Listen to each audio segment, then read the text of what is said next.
ആദ്യം നോക്കാം പ്രധാന തലക്കെട്ടുകൾ. വെള്ളക്കരം വർദ്ധിപ്പിച്ച സർക്കാർ ഉത്തരവ് പുറത്തിറക്കി. പ്രതിമാസം 50 രൂപ മുതൽ 550 രൂപ വരെ കൂടും. ഫെബ്രുവരി 3 മുതൽ മുൻകാല പ്രാബല്യം. വെള്ളക്കരം കൂട്ടൽ ആദ്യം പ്രഖ്യാപിക്കേണ്ടിയിരുന്നത് സഭയിലെന്ന് സ്പീക്കറുടെ റൂളിംഗ്. വെള്ളക്കരം വർദ്ധിപ്പിച്ചുകൊണ്ട് സർക്കാർ ഉത്തരവ് പ്രസിദ്ധീകരിച്ചത് സഭയുടെ സമ്മേളന കാലയളവിലാണെന്ന് ഇത്തരം തീരുമാനങ്ങൾ സഭയാ സമ്മേളന കാലത്ത് സഭയിൽ തന്നെ ആദ്യം പ്രഖ്യാപിക്കുന്നതാണ് കീഴ്വഴക്കമെന്നും ഇത് സംബന്ധിച്ച് വ്യക്തമായ റൂളിംഗുകൾ ഉണ്ടായിട്ടുണ്ടെന്നും അതിന് വിരുദ്ധമായി പ്രവർത്തിച്ചത് ഉചിതമായിട്ടില്ലെന്നുമാണ് ബഹുമാനപ്പെട്ട അംഗം ശ്രീ എ പി അനിൽകുമാർ തന്റെ കർമ്മപ്രശ്നത്തോട് ഉന്നയിച്ചത്. സഭയോട് അനാദരവ് കാണിച്ചിട്ടില്ലെന്നും മന്ത്രി റോഷി അഗസ്റ്റിൻ. ഇന്ധന സെസ്സിനെതിരെ സംസ്ഥാന വ്യാപക പ്രതിഷേധം. കോൺഗ്രസ് പ്രതിഷേധത്തിനിടെ സംഘർഷം. എറണാകുളത്തും കോട്ടയത്തും പോലീസിന് നേരെ കല്ലേറും.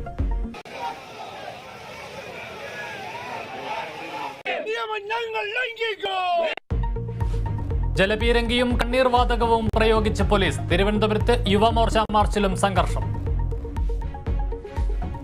റോഡിലെ കുഴിയിൽ വീണ് യുവാവ് മരിച്ച സംഭവത്തിൽ സർക്കാരിന് ഹൈക്കോടതിയുടെ രൂക്ഷ വിമർശനം. കുഴി 10 ദിവസത്തോളം തുറന്നിരുന്നുവെന്നത് ഞെട്ടിക്കുന്നത്. സർക്കാർ ഒന്നും ചെയ്യുന്നില്ലെന്ന് കോടതി. തലകൽ ഉരുളാൻ പോവുകയാണെന്നും ജസ്റ്റിസ് ദേവൻ രാമചന്ദ്രൻ. അദാനി വിഷയത്തിൽ പ്രധാനമന്ത്രിയെ കടന്നാക്രമിച്ച് രാഹുൽ ഗാന്ധി. हिंदुस्तान के प्रधानमंत्री के साथ क्या रिश्ता है और कैसा रिश्ता है? अदानी जी और आप कितनी बार एक साथ गए?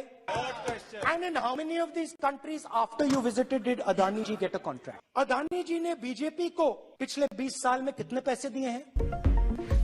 പ്രധാനമന്ത്രിയുടെ വിദേശയാത്രകൾ അദാനിക്ക് വേണ്ടിയെന്ന് രാഹുൽ. അദാനി മോദിയുടെ വിധേയനെന്നും വിമർശനം. ആരോപണങ്ങൾ അടിസ്ഥാനരഹിതമെന്ന് കേന്ദ്ര സർക്കാർ. തുർക്കി സിറിയ ഭൂചലനത്തിൽ മരണം 5000 കടന്നു. രക്ഷാപ്രവർത്തനത്തിന് തടസ്സമായി കനത്ത മഴയും മഞ്ഞും. ഇന്ത്യൻ ദൗത്യസംഘം തുർക്കിയിൽ. സഹായഹസ്തവുമായി യൂറോപ്യൻ യൂണിയനും അമേരിക്കയും.